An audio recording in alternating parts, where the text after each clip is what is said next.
Ladies and gentlemen, gentlemen and ladies,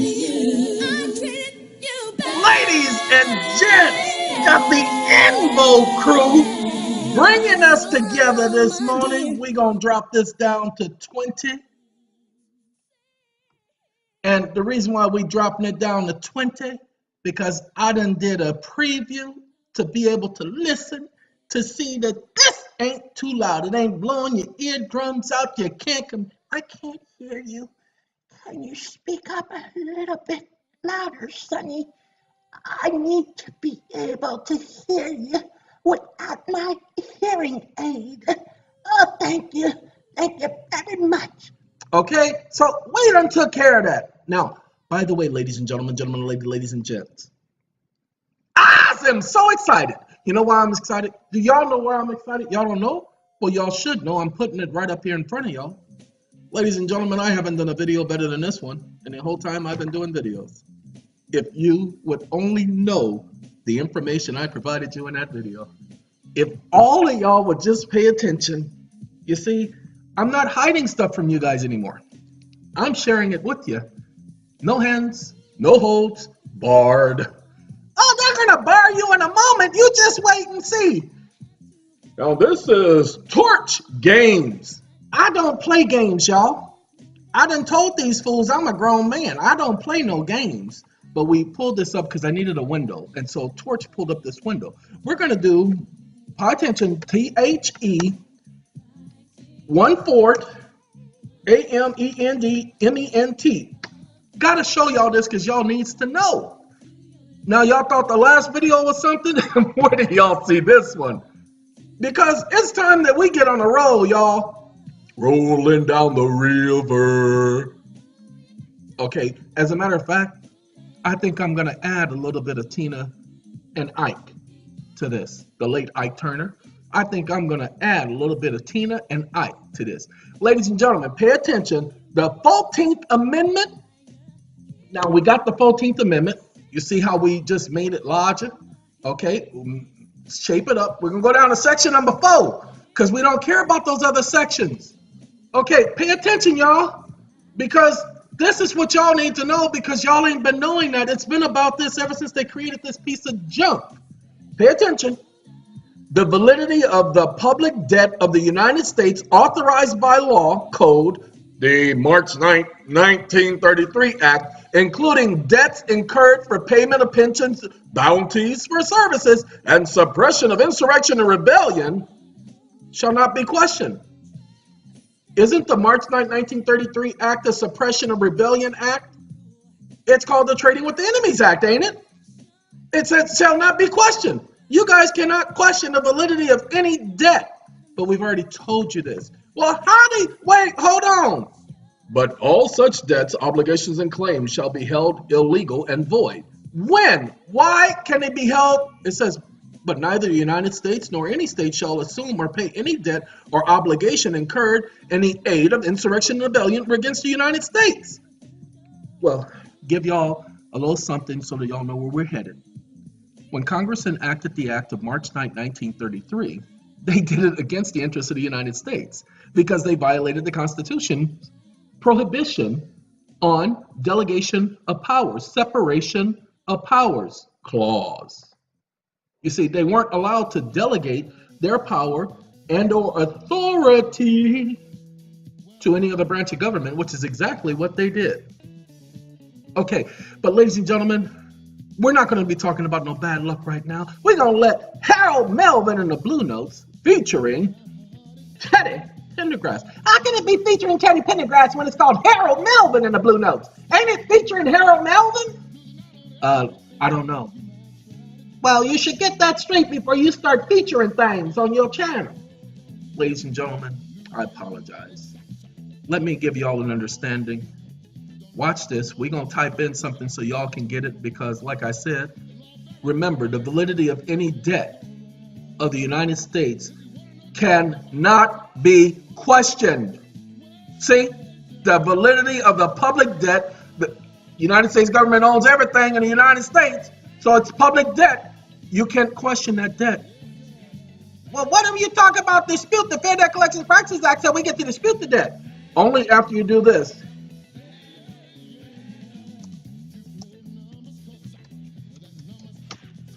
Only if you do this. Tender payment.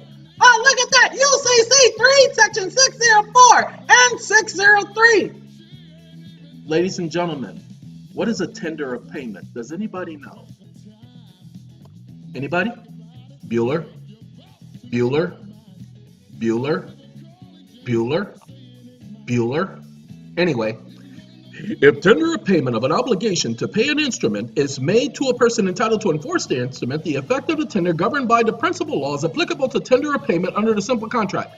Ladies and gentlemen, what is a tender of payment? Does anybody know? Our style money order. Hold on. Let's show you. Bad luck. That's what we got.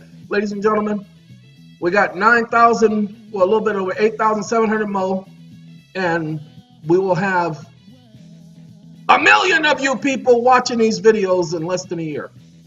Okay? So thank you. Now, let's do this. Yay! Anyway, we're going to go to a video manager. You have somebody to manage your videos? Shouldn't they manage you? I mean, if your videos are being managed, you sound like you should be managed in an institution. Your mama. Okay, ladies and gentlemen, hold on. We don't want those videos. Nope, we don't want none of these videos right here, because these are not the important ones. Okay, we don't want this one. Don't want that one. Don't want that one. Don't want that one. Don't want that one. You don't want that one. Entitled re-upload tender and payment with the use of the out-style money order. That's the video. Ladies and gentlemen, this is the same video. These two are the same videos, but see, they blocked this one in the United States. So you guys in the United States, y'all can't watch this video, but you can watch the edited re-upload one. That one's free. Y'all can watch that one all day long. And tendering payment video blocked. See, don't need to watch that one. But ladies and gentlemen, the law says you just have to tender payment. You're not challenging the validity of the debt. You're accepting the validity of the debt. You're tendering payment. Now, if they want to challenge your tender, then now you bring the March 9th, 1933 Act. That's what this Senate document is all about, ladies and gentlemen. Where we put this Senate document, we tell you the sections to highlight. Okay, so ladies and gentlemen, you got a debt? You got a debt? Go back and watch that video. Create your money order and get rid of your debt. Oh, you the one who's got me inspired. Keep on lifting me higher. Okay, ladies and gentlemen, I wasn't feeling very good this morning. Uh-oh, what happened to my somebody? It stopped. Oh, okay. Whew. Okay, wasn't feeling very good. But after I did that first video this morning, I'm like, do you realize what you just told these people? And now I'm telling you how to get rid of your debts. Somebody wants to go to court. Oh no, I tender payment. Well, that was just a piece of paper, Your Honor. Excuse me? That was a piece of paper? No, that was a tender of payment. Now, if you can show me the original contract plus the comprehensive annual financial reports, hey, then if there's a remaining balance, you haven't told me about it. And if you haven't applied all credits to the account, that means that you reported a false debt and you did it intentionally, because I asked you to give me a comprehensive accounting, not a statement. I want a complete and full comprehensive accounting of every transaction associated with my account. Okay, other than that, this account was created by fraud because I never gave you permission to withhold that information from me. You guys listening to me? You see, what's happening is that they are acting as if they got the right not to show you the finances. So let me understand so you understand. Ladies and gentlemen, Teddy Pendergrass,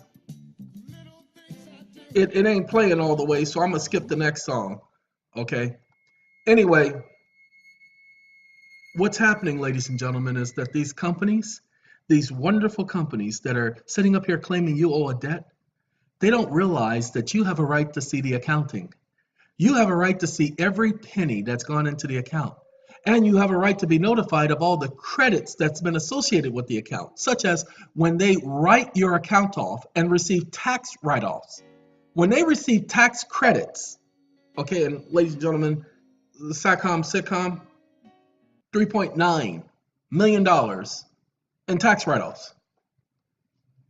You got a company that you got a lot of debt and you don't want to be paying all them taxes? I'm going to tell you something. This is 100% legal. People can do it. You just buy debt, people.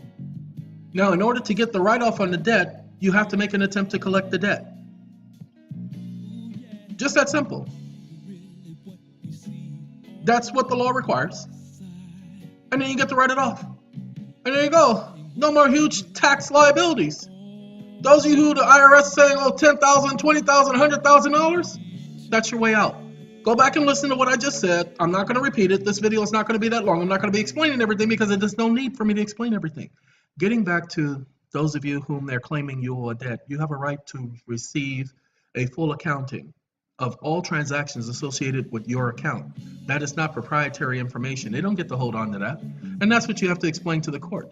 And I demand to see that information. And if they cannot provide that information, if they cannot prove that this debt actually exists, and that is what a full, complete, comprehensive accounting, then I've already paid. And there is my proof that I've been paid. Well, Donna, that was just a piece of paper. Well, we need to see the account to see whether or not they got paid. So we need to see a comprehensive accounting to see whether or not that payment was applied to the account, or even if they tried, pay attention, to negotiate the instrument. If they didn't try to negotiate the instrument, if the account doesn't reflect that the instrument was attempted negotiated, then that means that they did receive payment. They just chose not to do the accounting. They chose not to deposit the payment. Because remember, we labeled it government obligation.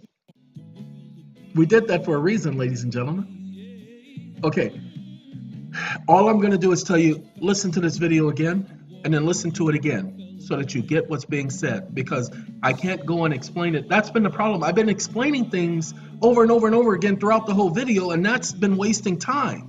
Instead of you going back and listening to the words that were said so that you can gain an understanding and move on. So there you go. That information is for you. Have a good day. Have a good life. Have a good night. Goodbye.